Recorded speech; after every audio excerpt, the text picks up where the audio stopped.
दोस्तों, वर्तमान विश्व के 7 अजूबों की तरह ही प्राचीन विश्व के 7 ऐसे अजूबे थे जो अपनी भव्यता, विशालता और वास्तुकला में दुनिया भर में श्रेष्ठ थे। उनमें से सिर्फ एक ही अजूबा आज मौजूद है, बाकी समय के साथ नष्ट हो गए हैं। जिनमें से किसी का अवशेष वैज्ञानिकों ने ढूंढ निकाला है, तो किसी का विवरण पुरानी किताबों और ग्रंथों में किया गया है। तो आइए दोस्तों, आज हम उस इतिहास में जाकर जाने इन अजूबों के बारे में। गीजा के पिरामिड। भारत की तरह मिस्र की सभ्यता बहुत ही पुरानी है। यूं तो मिस्र में 138 पिरामिड है, लेकिन काहिरा के उपनगर गीजा में स्थित द ग्रेट पिरामिड विश्व के 7 अजूबों में से एक है। यह एकलौता ऐसा पिरामिड है जो 4500 साल से भी खड़ा है। ये पिरामिड 450 फीट ऊंचा है। 43 सदियों से ये दुनिया की सबसे ऊंची संरचना रही। 19वीं सदी में उसका कीर्तिमान टूटा। इसका आधार 13 एकड़ में फैला हुआ है, जो 16 फुटबॉल के मैदान जितना है। यह 25 लाख चूना पत्थरों के टुकड़े से बनाया गया है, जिनमें से हर एक का वजन 2 से 30 टन के बीच का है। इसका निर्माण ईसा पूर्व 2560 में मिस्र के शासक खुफू के चौथे वंशज द्वारा अपनी कब्र के तौर में किया गया था। इसे बनाने में करीबन 23 साल लगे थे। इसका निर्माण इस तरह किया गया है कि इसका भीतरी तापमान हमेशा स्थिर रहे। ओलंपिया में जीएस की मूर्ति। इस मूर्ति का निर्माण यूनानी मूर्तिकार फिडियास ने ईसा से 432 साल पहले किया था। इस मूर्ति को यूनान के ओलंपिया में स्थित जीएस के मंदिर में स्थापित किया गया था। इस मूर्ति की ऊंचाई 12 मीटर यानी करीबन 38 फीट थी।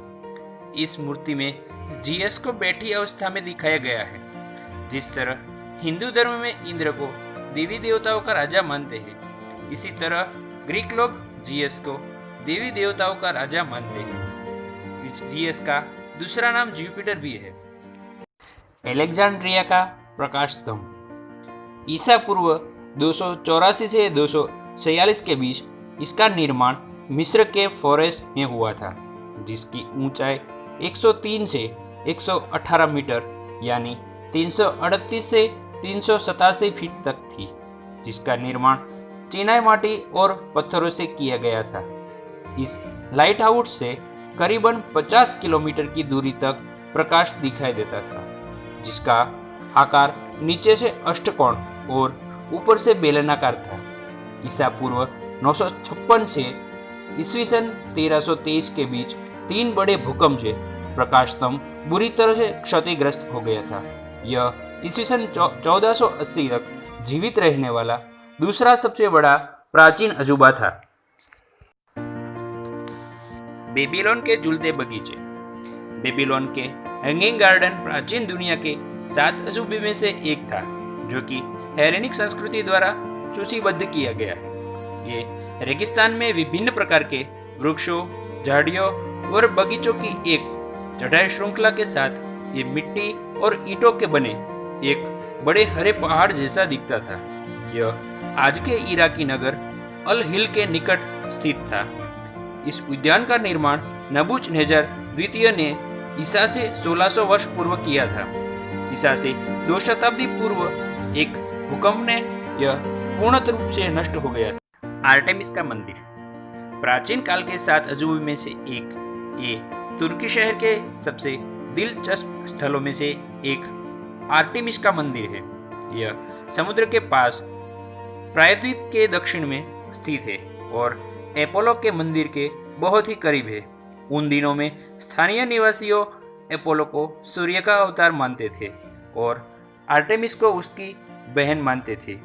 ये एक हमेशा युवा देवी थी। वह पृथ्वी पर जीवन के संरक्षक थी। इस मंदिर का निर्माण संगमरमर का है और कोरिंथियन शैली का निर्माण है। यह मंदिर 2री शताब्दी में बनाया गया था। दुर्भाग्यवश आज सिर्फ 5 ही स्तंभ भूमध्य समुद्र के तट पर बचे हैं। रोहोडस का कोलोसस।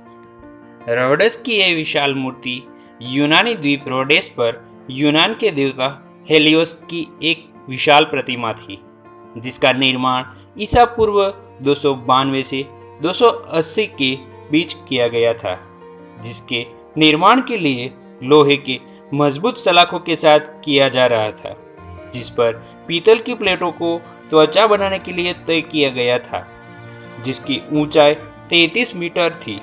ईसा पूर्व 226 में आए एक बड़े भूकंप में ये नष्ट हो गया था। ये प्राचीन विश्व की सबसे ऊंची प्रतिमा थी।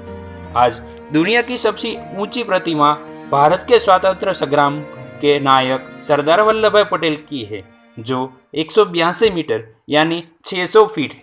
माउसोलस का मकबरा वर्तमान तुर्की में स्थित एक कब्र ईसा की पूर्व 353 से 350 के बीच बनाया गया था, जिसकी ऊंचाई लगभग 42 मीटर यानी 138 फीट थी। ये 12वीं से 15वीं शताब्दी के बीच क्रमिक भूकंपों के कारण नष्ट हो गया था। यह मकबरा पूरी तरह से मंदिर की तरह बनाया गया था। मूल स्थल पर 19वीं शताब्दी तक सभी नींव और कुछ टूटी हुई मूर्तियां थी। 19वीं शताब्दी में ब्रिटिश सरकार द्वारा एक अभियान चलाया था, जो 3 साल तक चला, लेकिन दुर्भाग्यवश लुटारों ने भूगर्भ कक्ष को तोड़कर नष्ट कर दिया था। लेकिन एक कक्ष बच गया था, जो शोधकर्ताओं को पर्याप्त जानकारी के लिए काफी था। यह स्मारक आकार या ताकत के कारण नहीं, बल्कि उसकी डिजाइन और मूर्तियों की वजह से 7वें अजूबे के रूप में देखा गया था।